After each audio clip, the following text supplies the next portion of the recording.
officially kicking it with Kari in Kari's Corner, brought to you by Worldwide HealthStaff Solutions. We are so excited to have you today. Believe it or not, Kari has to share her corner today, ladies and gentlemen. But I am so thrilled. I'm so honored, so blessed that Worldwide has brought us this platform and that we are able to bring guests on the show. So we are starting a whole new, I've got my amazing marketing director, Tracy Drake, who will be responding in chats. He's monitoring for us, making sure everything is working on the social media and video aspect of things. So I am super thankful for Tracy. But enough about Tracy. We get to deal with him every week, right? So I am very thrilled, honored, and excited to have a representative from ETS. So for those of you who don't know what ETS is, they are the wonderful, delightful people who will bring you the TOEFL exam. So I'm going to invite Michelle Hampton onto the show. Hi, Michelle. Hi, Kari. How are you today? I am fine, and I can't thank you and Worldwide Health Solutions enough for the opportunity to speak to the nurses around the world about our assessment. We are so thrilled to have you. Can you tell us a little bit about yourself and your involvement with the TOEFL?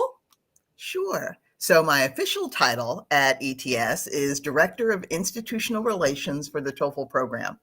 Big, long way of saying that I am the face of the assessment to score using institutions, organizations, companies, and I am often the spokesperson, as you see in this case, who works with those people who are going to actually take the test to help them understand what is involved in the process, and in this case, also to provide some tips to increase their successful rate. I've been at ETS now 19 years, and before that, I was a college counselor at a private preparatory school in New Jersey, working with international and domestic students, and I worked for 14 years in higher education in undergraduate admissions with both international and domestic students. Holy smoke. So you have a lot of experience working with international students, international folks who are preparing and working on their English language skills. That is absolutely awesome. We are so lucky to have you. Well, Michelle has prepared an amazing presentation that she is going to go through with us today. She's going to break down some understanding. What this series is called Demystifying the Exam. And I know that there's a lot of trepidation, a lot of fear going into not just the TOEFL, but really any English exam. And Michelle's going to give us just an overview of some tips and tricks of what you can do to better prepare and increase your score. And she's really going to kind of lift the veil, if you will, away from the TOEFL. Because I know the TOEFL, I don't know if you know this, Michelle, but the TOEFL is accepted in all 50 states by every single board of nursing. It is the one English exam accepted by every state, which that's why I am personally a huge fan of the TOEFL, but a lot of our nurses are frightened by the TOEFL. So with Michelle here, she's going to take away those fears. She's going to lift the veil. And I'm going to turn it over to Michelle to go through her presentation with us today. Great. Thank you, Kari. And you're right that my goal today is to try and help those of you who are getting ready to take the TOEFL test to feel more confident, to be able to perform better when you're taking the assessment. So let's just jump in.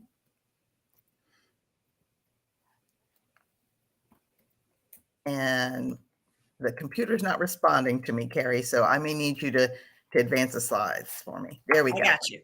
Thank you. So we're going to cover today the basic structure of the test, as Kari mentioned, what to expect when you're sitting for the assessment, but also we're going to get into a better understanding of what each section is trying to measure in your English ability and ways in which you can better demonstrate your capabilities. And then we're also just going to talk in general about the proper way to approach preparing for the test, so that whether you have months to prepare, or in some cases, a few short days to prepare, you'll find that we have some options for every level of time frame that you can commit.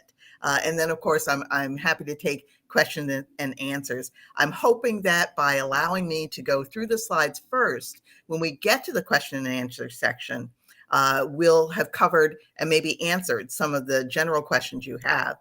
But I know that Kari and Tracy are also going to be monitoring the chat feature. So feel free to type in your questions. And if they can answer it during the course of the time we have together, they will do so.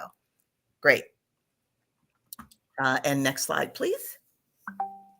So for those of you who have maybe tried the TOEFL test before, you're already familiar that it is an English language assessment test.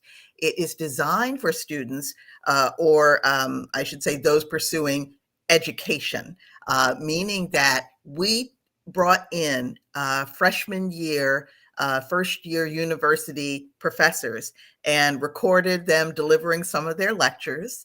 And we also took a look at the textbooks that are used in university study in that first year. And the content of the lectures and the books are what we use to create the TOEFL assessment questions. So IBT stands for Internet-Based Test. And what that means is just that it is a test that is available through the internet, but not continuously. We actually can control when we push the test to our authorized test centers, or when we make it available, excuse me, to students who are choosing to test at home. So we do have some control over that, and the test does not live permanently on your computer or on a computer in the testing center. But when we take these basic first year university lectures and conversations from professors, and we are looking at the ways in which people communicate in English through reading, listening, speaking, and writing. Those are the 4 critical skills of communicating really in any language.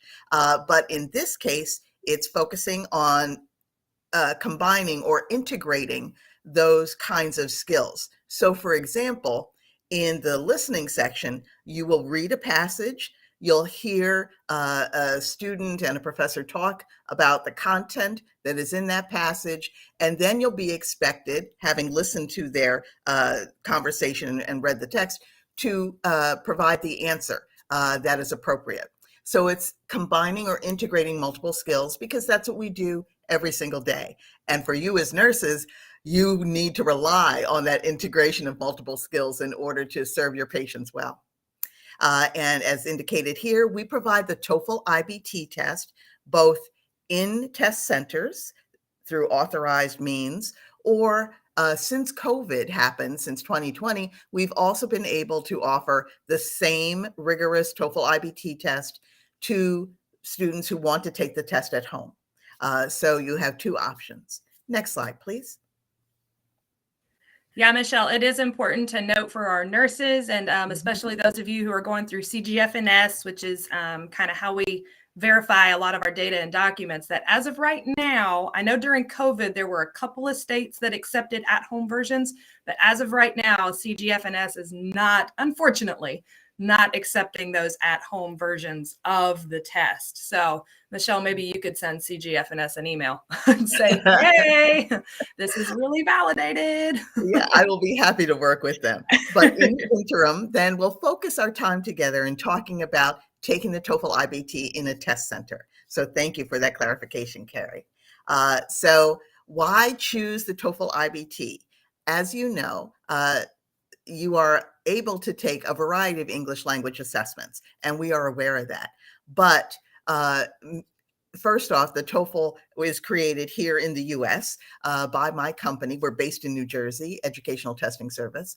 And it was created with the goal of satisfying those who are using the scores to know that the students, the test takers are very competent and capable and able to function well in the environments that they're moving into.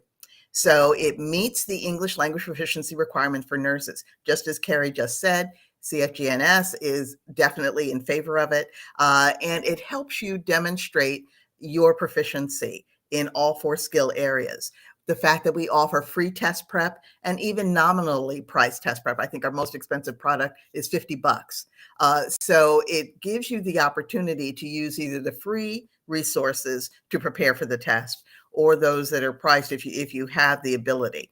And we do that because we want you to be successful on your test and to achieve those goals that you have of going on in your profession.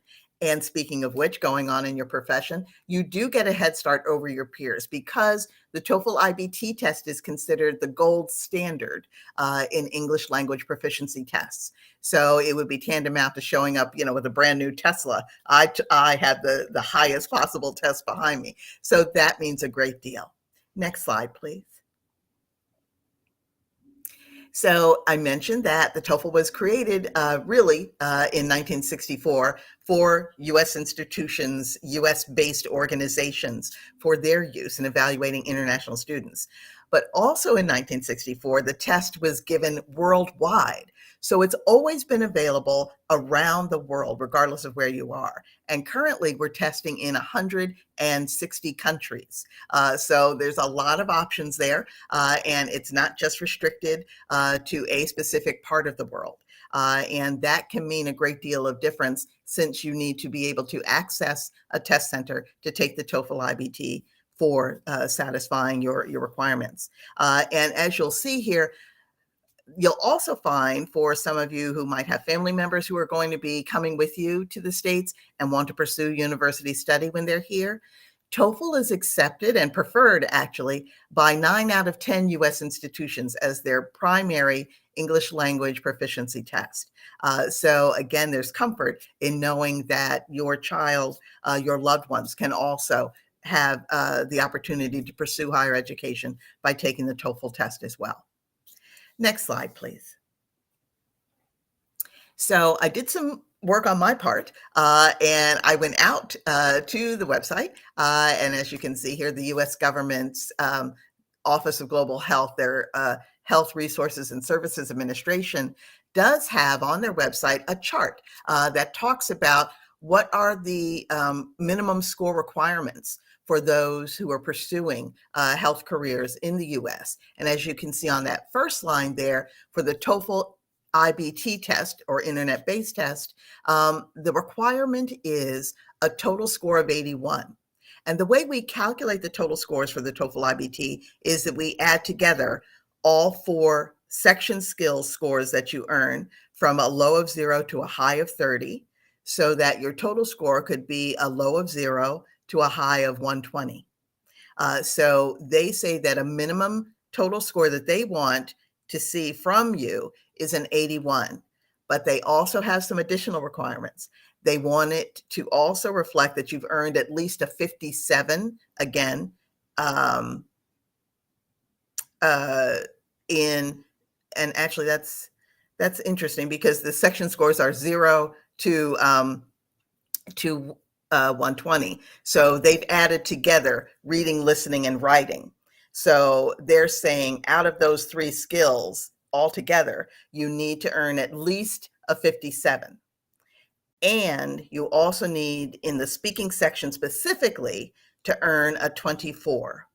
So 24 out of 30 is pretty high. And when we're talking about 57 out of 90, that's a more mid-range performance. So as we both know, being a nurse does require effective communication verbally in particular. So that's why this organization has set such a high speaking score. Now, you'll also find on that chart on the website, they refer to the TOEFL paper delivered test, which is a test that ETS retired in April of 2021. So it's no longer available to take. And it only measured 3 skills.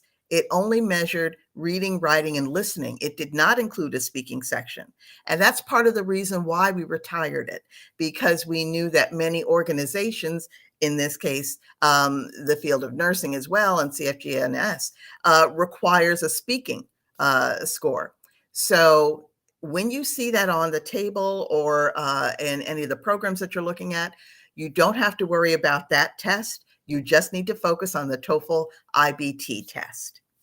Next slide, please. So now we're going to talk about the different ways to test, but again, we'll focus primarily on the test center-based approach. Next slide, please. So with the test center-based approach, we currently offer 60 administrations throughout a calendar year, which is a lot to choose from, and for many students kind of overwhelming. But you'll find that when you go out on the website to schedule your test, whether you're doing it on your app on your phone or your tablet or on a computer, you'll see that the testing dates that are posted are within a 3-month window or 90 days, because we know that it could be daunting for somebody to be planning farther out than that. So we do it in those smaller increments. But when you choose it, you'll also find, depending on where you are in the world, some test centers will have 2 administrations during the course of the day, an AM and a PM session. And that can be convenient if you're currently working or studying, or if it's just easier for you to step away from your household to go to a test center and take a test because someone else has come home to watch the children. So it is nice to have that option. We give that option to all of our test centers around the world, but many of them find it's most helpful if they're a particularly busy test center. You can find all of the test centers on the website when you indicate where you want to test. You can search by country first, or if you know the specific city that you're aiming for, you can list that, and the system will pull up where the nearest test centers are. You yourself don't need to bring any special equipment to a test center. All of our test centers are equipped with computers for everyone, which includes the monitor, a mouse, a keyboard, and a headset with a built-in microphone to capture your speaking or spoken responses. And each test center also has live proctors, the people who will monitor the testing environment and make sure to answer any questions if you have any issues, but also to monitor the security of the actual assessment. And since COVID, we've added additional safety to the test center environment. For example, extra cleaning is going on each workstation and throughout the testing center to try and reduce the passage of germs or viruses. And we also wipe down and include the headset and the microphone in that process, as well as the keyboard and monitor and mouse. And we also have some enhanced safety procedures in each testing center, again, just in general. But depending on where you are in the world, some of the test centers may also require you to wear a mask at this time. And we do find that that's important to be compliant in order to test in the test center. Now, next slide, please. So I mentioned that we test around the world in over 160 countries. So you really have a lot to choose from. Some students have chosen if they're going to go visit family for the holidays or for the new year and they'll be away, they may choose to test in that location, and that's fine. You don't have to test in the same country where you reside. You can test elsewhere. But it will ask you for your home address as part of identifying you as an individual. And if you're testing outside your country, you'll also need to have a passport as the standard way of demonstrating your nationality and your citizenship. If you don't have a passport, then a government-issued ID will be fine. You'll also find on our website, we go into details about what ID requirements are necessary for each individual country. So if you have any doubts, you can go on the website and look that up. Next slide, please. That's really, really helpful information that you just touched on, because I know we have a lot of candidates, especially we have a lot of candidates who live or are from the Philippines and they're currently working in another place. And a lot of them will go home to the Philippines to visit family. So that's super helpful information to know that you have so many test centers and you can really test anywhere. That's really, really cool. Good. Glad to hear it. All right. So some of the things, we've been very busy since 2019 in trying to improve the testing experience for you as test takers.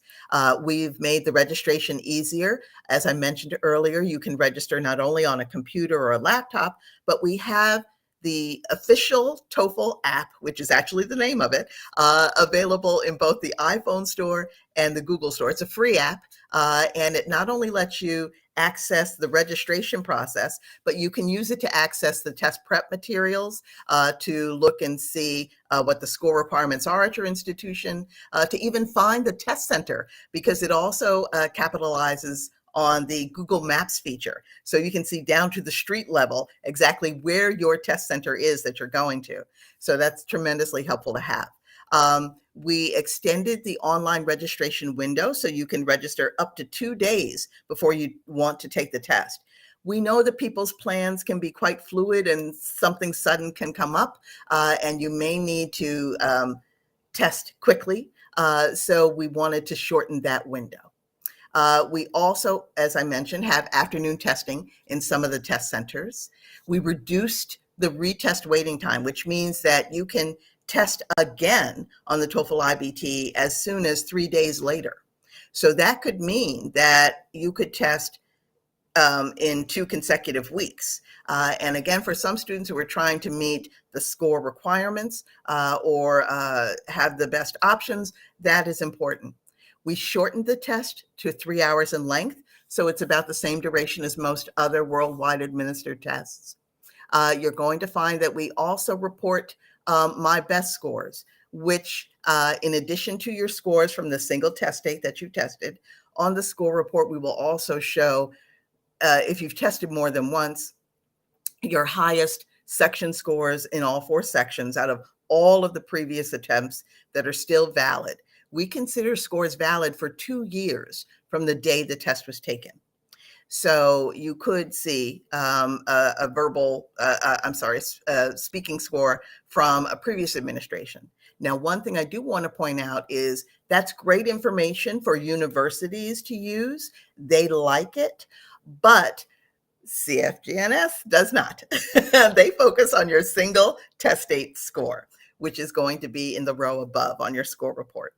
So you don't have to do anything extra. We calculate my best scores, and sometimes it's just nice to know what it would be like. So it's nice to see that. We are reporting your scores actually in a shorter time frame than what I show there, not in 6 days anymore. We shortened the window to 4 to 8 days. So you can get your scores as quickly as 4 days after the test administration. And that is good to know because, again, if you're unfortunately running close to an application deadline, it is nice to know that the results can be in hand that soon. And when you're taking the test in the test center, one of the last things that will appear on the screen is the instant calculation of your reading and listening scores. The reason we can do that in the computer while you're in the test center is because those 2 sections are scored by the computer. So it's easy to calculate. We use humans plus AI technology to score the writing and the speaking sections. So since there are no humans living in the computer, we can't give you scores instantly on those 2 skills. But these 2 results, the reading and listening, are considered unofficial since it's not your full test results at that time.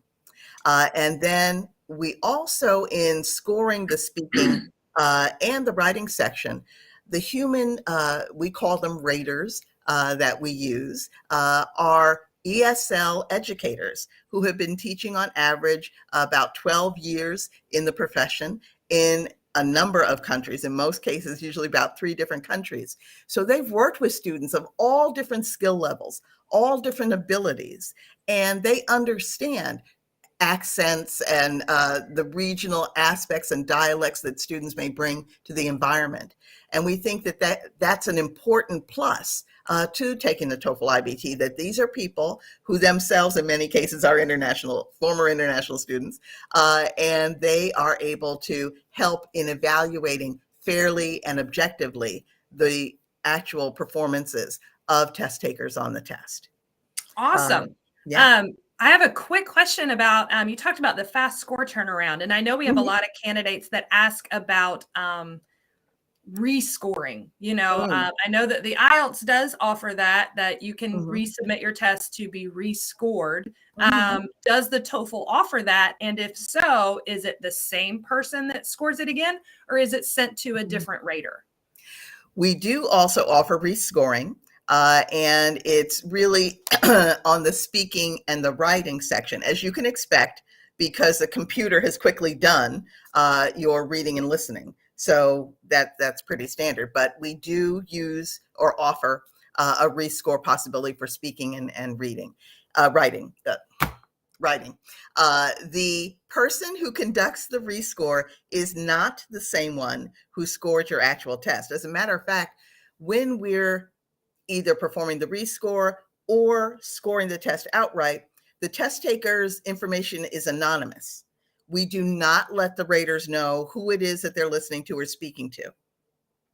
Or listening to the speaking of, because we, again, want it to be fair and objective. And making sure that we are getting different people to evaluate your skills in the rescore is also important, again, as a measure of fairness. So how much does, since you have these amazing raters with all of this amazing experience, how much does a candidate, because I work with a lot of different candidates from a lot of different places, and some countries have accents that are much heavier and do not really adapt to speaking English as clearly. So what advice do you have for those people, or how much does that impact their speaking score with a heavy accent? Sure, it's a good question. We are lucky. We use a team of at least 2 individuals to score a test taker's speaking section. So 2 different people have listened to you. Again, trained ESL educators. So they've also had coaching on the fact that, you will hear exemplars or samples of very heavy accented speech as well as light speech, and they understand the difference. What we're trying to listen for is whether or not the student's response answers the question, first and foremost, makes sense, and is able to meet that objective. We aren't trying to score whether or not the accent is heavy. That doesn't matter. It is really a matter of, does this make sense? So the reason why we combine automated scoring and a human rater is that the automated scoring is looking to make sure that what the person has said is grammatically correct. If I were to say, green clouds sleep furiously, that is a question that is grammatically correct. I mean, a sentence that is grammatically correct, but it makes no sense. And that's where the human rater comes in to say, that doesn't answer the question. That they've said something that is not relevant here. So that's what the human rater is there to do, not to judge you or evaluate you on the accent, and neither does the automatic or the artificial intelligence, the AI. It's not scoring based on anything other than, is this a correct sentence? Is it grammatically right?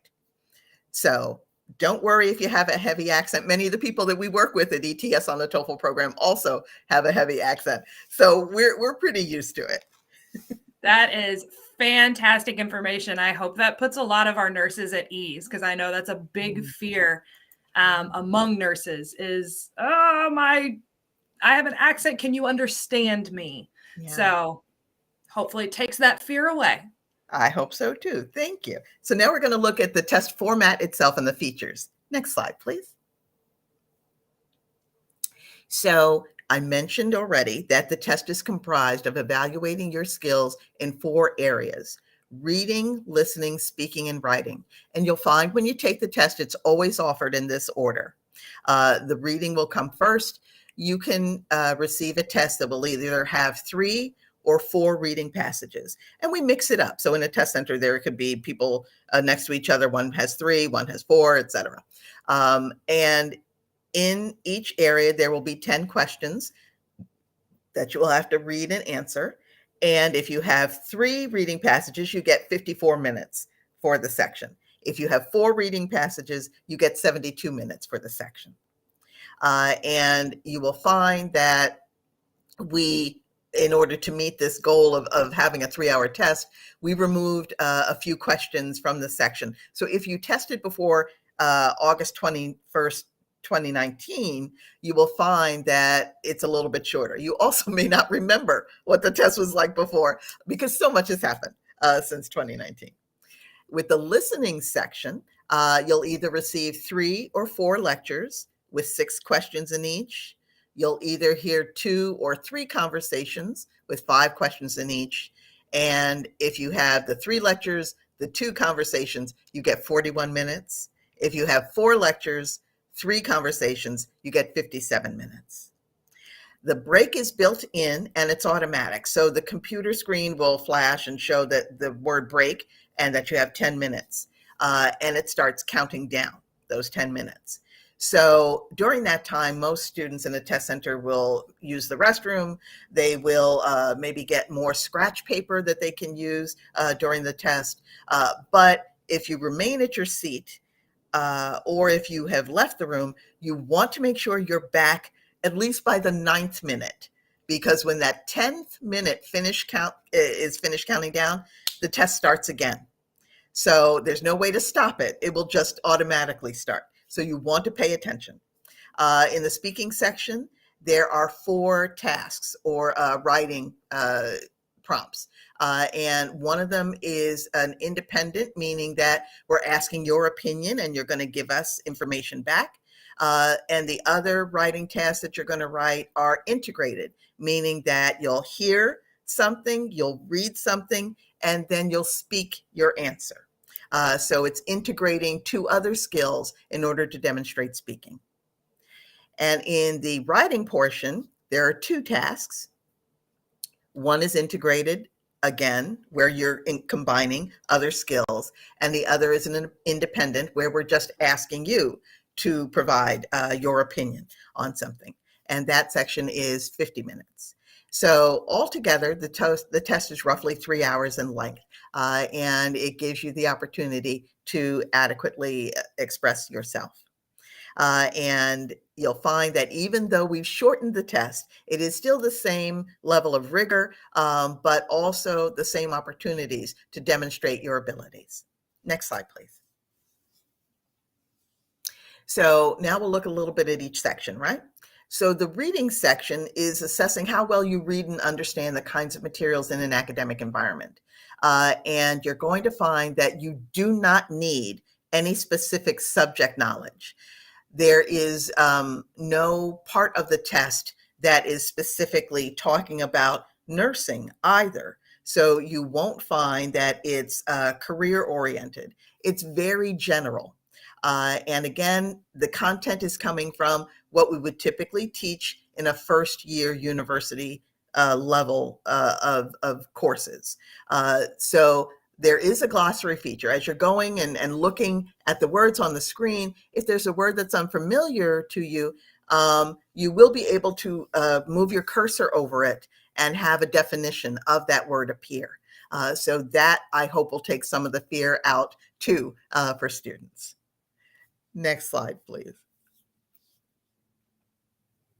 So in the listening section, there we're trying to evaluate your ability to understand conversations and lectures spoken and communicated in English.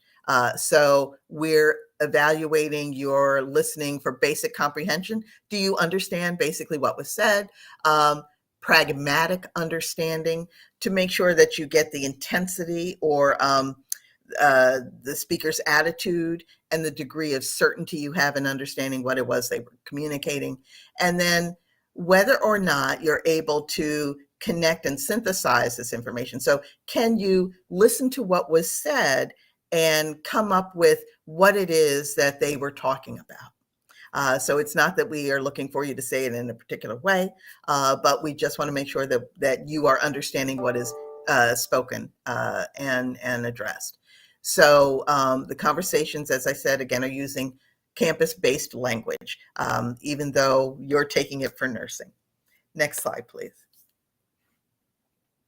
In the speaking section, we're measuring, again, just your ability to speak effectively. We say in academic settings because the content is coming from courses, but we know in your case, they will be using this to just make sure that as a nurse, you are able to effectively communicate in English, right?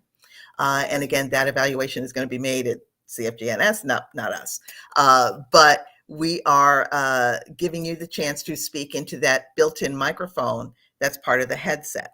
So some students also realize that they have to wear the headset for the listening section because you're listening.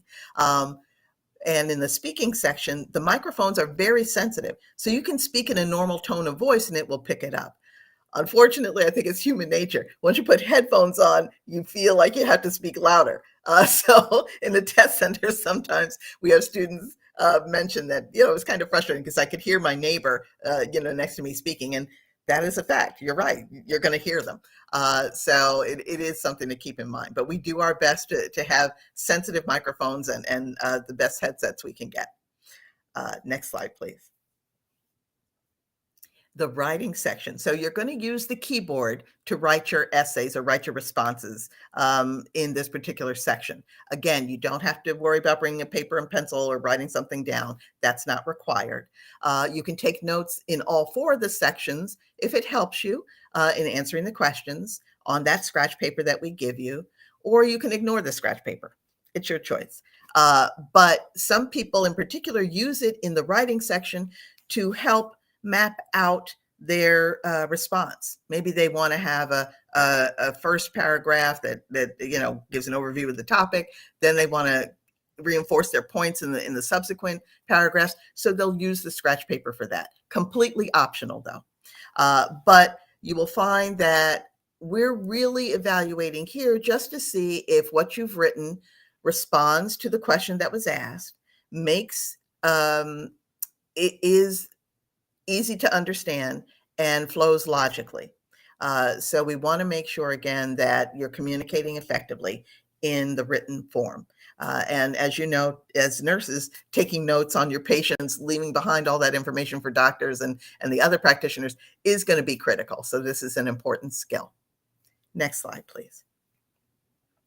So now we're just going to look in broader terms about general skill building tips and strategies in mastering English itself, but also in preparing for the test. Next slide, please. All right. Well, we're running out of time. So what I'm going to do, no, you're good. You are giving so much great information. And I hate that we're running out of time because I'm looking through your presentation and I'm like, oh my gosh, this is such great information. So I know you have so many great tips. What would be like your top tip for each section? Sure. I know I'm putting you on the spot. Well, it's okay. It's okay. I think the key thing is to take a practice test, one of our free practice tests first, cold, without any preparation. Take it in the timed format, just like you would on a test day, and see how you perform. We all have natural abilities. Some people might find that their strongest skill is speaking. Then you know that you don't have to worry about practicing your speaking section. Work on building your skills in the other 3 areas or your weakest area.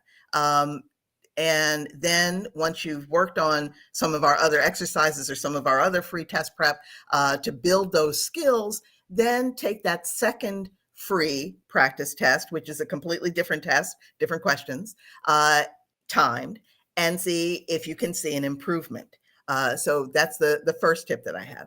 I would say in reading, the easiest thing is to try to expose yourself to reading English, whether it's through the websites or books. I know personally I'm a romance book lover, so I always read those. But getting that opportunity to familiarize yourself with the way things are written. And the practice tests also give you that opportunity because you can see how we word the questions and what to expect. In the listening area, I think many students are probably already doing this, but watch some movies, watch some videos, participate in YouTube, so that way you, again, become familiar with the kinds of things that are being spoken in English. Again, because our test does not have any specific medical jargon, you won't have to worry about that being thrown at you. In the, we did reading and listening, writing section, I think it's important to just practice writing. And I'm not saying that you need to do anything large or crazy, but let's say you watched a movie, right, in English, and now you might want to write your review of that movie. So I think it was great. This is really informative. Or, this is what happened. This character fell in love with this character, and then they were broken up, so that way you practice writing in English. And then if you have any friends who are fluent in English, who could read what you've written, or teachers who could give you feedback, like, oh, I understand. This is what you meant. This is clear. This doesn't make sense. Those points are important. And with speaking, obviously, it's very helpful if you have access to somebody who can communicate with you verbally. And it might be something as simple as starting up a Google group or a Hangout, so that way you have some people that you can practice with. They don't have to be the world's most proficient English speaker, but it is a great way for everyone to build their skills.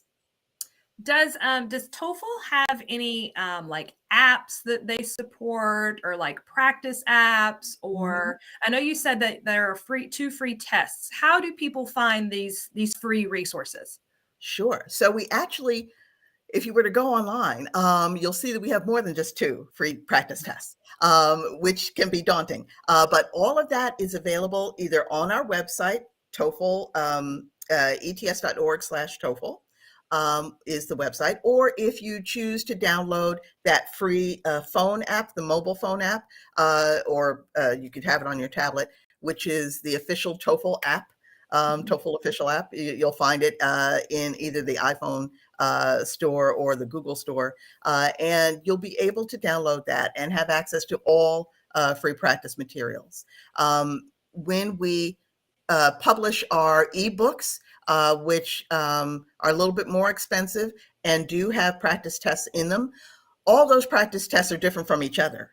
So right now we have 3 different practice books. So that's a total of 9, if I'm doing the math right. I think it's 9 total practice tests that are completely different from the 2 free practice tests I already just mentioned. So there's a lot of free practice material we have out there. And quite a bit of nominally priced. And we offer discounts if people combine certain combinations of practice. But I know that many students like our MOOC, our online TOEFL class, which is free. And it's broken down in modular, a 6-week course. But you, for example, if your weakest skill is writing, you could just join in for the week module of writing and practice on that. And that's a wonderful opportunity. And you can go back through that class as many times as you feel you need to in order to improve your skills. And the people teaching those classes in that on the edX platform are actual people who write those sections of the test. So the test creation people. So it's a very helpful resource. That's called MOOC, right? Like MOOK. Right. So it's official, and it's mentioned in the slides, which you'll all have access to. Yes. It is the Insider's Guide to the TOEFL IBT on the edX platform. Perfect. I have one more question for you, and I wanted to give you the opportunity. We have, I know that the TOEFL has recently rolled out a new test, and it's a shorter version of the TOEFL IBT. So it is still an academic test, correct? But as of right now, it's only offered at home. This is called the Essentials test. Can you tell us a little bit about it? Sure. So it's actually not part of the TOEFL IBT. It's a completely separate, differently designed test, but it is measuring English language proficiency. So they do have that in common. They do both measure all 4 skills. But in December 2021, we rolled out the TOEFL Essentials test as a shorter English language proficiency test that measures both general English, everyday English, and academic English. So it's also different in that regard. It is less expensive. And it is 90 minutes in total testing time. So it's also shorter. We have over 500 programs and institutions worldwide who are accepting the TOEFL Essentials, but it is only offered as an at-home test at this time. So, for example, one of the reasons why maybe CFGNS at this time is not comfortable accepting the at-home TOEFL IBT test is because many organizations are concerned about the security level when the test is administered at home. So you do need to pay attention to whether or not, for example, if you have a loved one who's considering going on for higher education, they need to look first and see what a university requires for admissions. Will they accept the TOEFL Essentials test? And if they do, then it's a viable option to take. And since it can be taken at home, we offer it 24 hours a day, and it's available on Saturdays, because there might be students who, since we require your household you have to test in a room with a door, on a flat level surface like a desk or a table, with no distractions. That means for some students that they're testing at midnight, or they're testing at 1 a.m, because that's when their household is finally quiet. So those are things to consider with at-home testing as well. Yeah, I want to make sure that we are very clear on right now, CGFNS does not accept the TOEFL Essentials test. It is an at-home version of the test, but I wanted to put in a little plug for it just because we do have so many of you who are coming over to the U.S. with dependents, with partners and spouses who are interested in pursuing higher education here in the U.S. You're interested in pursuing that college level, university level, and that would be a great option for them. But as Michelle said, always check your university's requirements first. Just like we tell all of our nurses, always check CGFNS and your state board requirements before registering for any test, because we would hate to see you take a test and it's not accepted, then you're out that money and we do have one question that says, how am I able to enroll for the free TOEFL test? So Michelle, if you could share that information again on where they can find the free TOEFL test. And is there information on your slide about is it MOOC? MOOC? Yes, which stands for Massive Open Online Course. Yeah. There we go. In the slides, you'll find all of that. But in order to access any of our TOEFL test material, information on that MOOC, information on any of the support sources we have, you want to go to www.ets.org/TOEFL. And you'll also find that you can, that's it. You can access all of the information that we've covered here, and also all the things that I didn't get a chance to say to you. And I think you'll find it particularly helpful. Awesome. Fantastic. Well, all right. It's Sarfaraz is who asked that question. I'm horrible at names. My audience knows that I butcher names, and I know they forgive me every week. But thank you for asking that question. Michelle, I just want to thank you so much for being on today. You are a wealth of knowledge. We're going to have you back on to cover the second half of your presentation, because there are so many tips and tricks that are not just applicable to the TOEFL, but to anyone who is studying English and trying to pass their English exam. But thank you. Again, the TOEFL is accepted in all 50 states. So if you're out there considering a test, you don't know which one to take. If you've taken the IELTS and you've failed it multiple times, give the TOEFL a shot. Absolutely, give the TOEFL a shot. A lot of people are scared because it is more academic, but there are a lot of tips and tricks that you can do to prepare yourself for that realm of questioning. So thank you so much for all the comments, for all the questions, and all the viewers who are going to watch this after we're done being live. But shout out to Michelle. Thank you for kicking it with Kari in my corner today. Just reminding everyone, don't face the corner, face the world with Worldwide, and we will see you next week.